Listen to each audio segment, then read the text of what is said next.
Bonjour à toutes, bonjour à tous. C'est Paldam pour vous présenter aujourd'hui un nouveau sapin en sucette.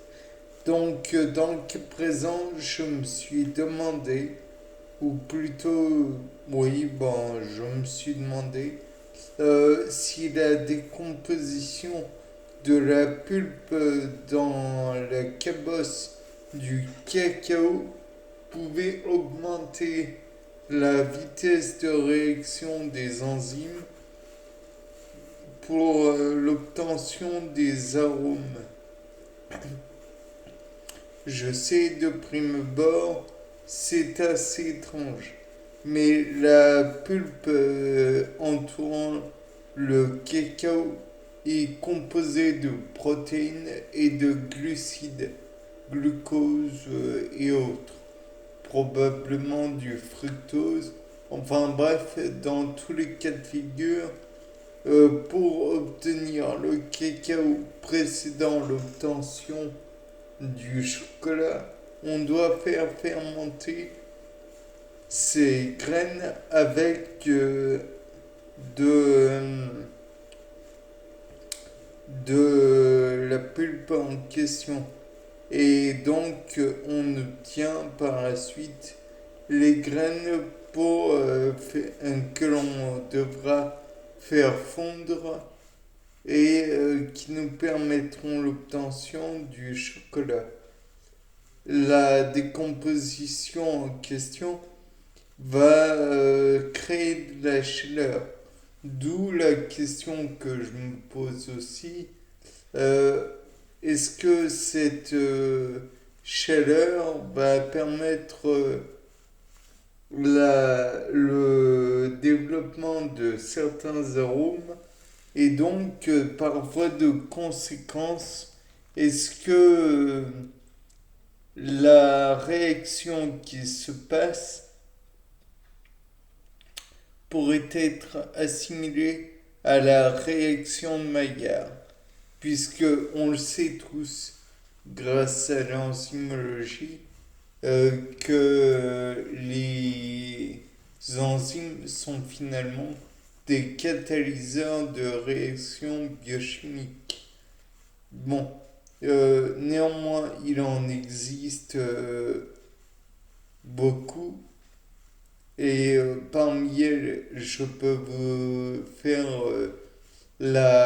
comment dire, la, mince, l'explication de mon moyen mémotechnique pour les retenir, à savoir OTHLIL.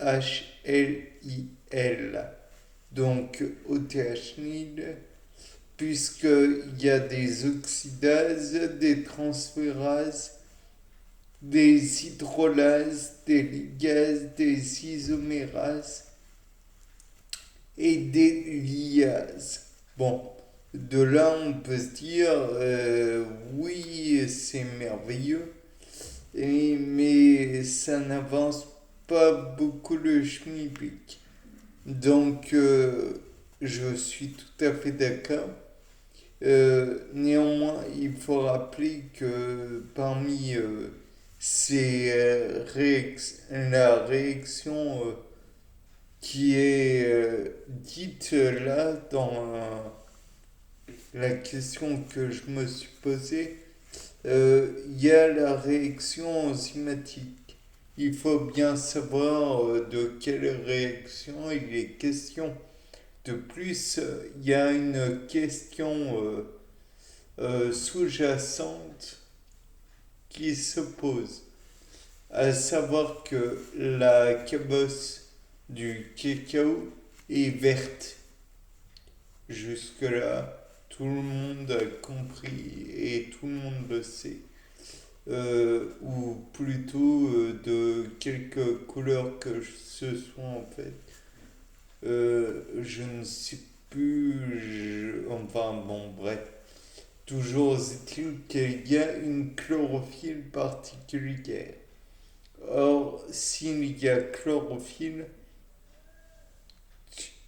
il y a une molécule organisée autour d'un atome de magnésium. Et étrangement, nous savons que la glycolyse a néanmoins besoin de magnésium, donc importance des enzymes pour se réaliser. Par exemple, l'exokinase, je crois, a besoin de magnésium en plus d'autres choses. Enfin bref. D'autres réactions au cours de la glycolyse ont besoin de magnésium comme cofacteur enzymatique, je crois. Donc, qui dit cofacteur enzymatique peut dire par exemple magnésium. Et le magnésium, bon bah voilà.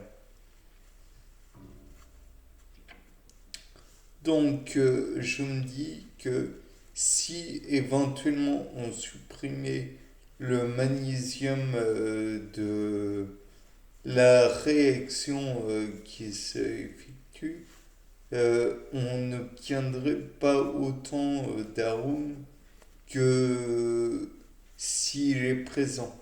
Donc, est-ce que le retirer ferait un effet quel qu'il soit ou au contraire, ça ne changera rien? De plus, il y a une autre question que l'on peut se poser. Est-ce que rajouter du magnésium, ça accélérerait encore la réaction? De plus, il y a encore une question sur les enzymes. C'est un monde absolument compliqué, mais merveilleux à explorer. Nous savons que si il y a un type d'enzyme, une réaction va se produire. Mais est-ce que si on change les enzymes qui sont dans le milieu, il y aura une autre réaction? De plus, et oui, il y a beaucoup de plus parce que l'enzymologie, c'est très complexe. Mais il y a beaucoup de réponses à apporter à mes questions. Si on retire toutes les enzymes, bon, ça va peut-être se décomposer moins vite, mais bon, bref.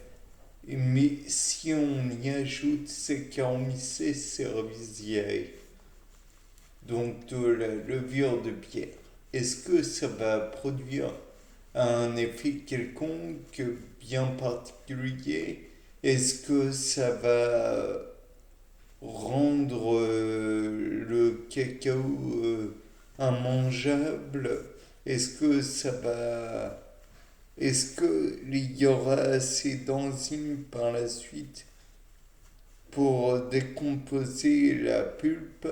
Est-ce qu'il faudra d'autres sources de glucose? Est-ce que ça fait beaucoup de questions, je sais, mais tellement de possibilités. Par la suite, je tiens à rappeler que Monsieur Lint, je crois, avait montré l'intérêt du conchage pour rendre le chocolat fondant. Bon, ça, je crois que c'est dans ces principes, mais je ne suis plus très sûr de moi. À vérifier donc. Et je me disais peut-être qu'il y aurait d'autres moyens de rendre ce chocolat fondant. Et donc peut-être que par la suite, la décomposition végétale qu'on dont on parlait pour la pulpe, peut-être que celle-ci pourrait encore être différente. Et peut-être pourrait-on ajouter des enzymes dans le chocolat pour que celui-ci devienne plus fondant. Ou alors pourrait-on le modifier les facteurs qui sont autour. Peut-être que la déshydratation et ou alors le retrait ou l'ajout de beurre de cacao encore ferait du chocolat quelque chose de plus fondant. Mia, sur ce, c'était Paldam. Au revoir.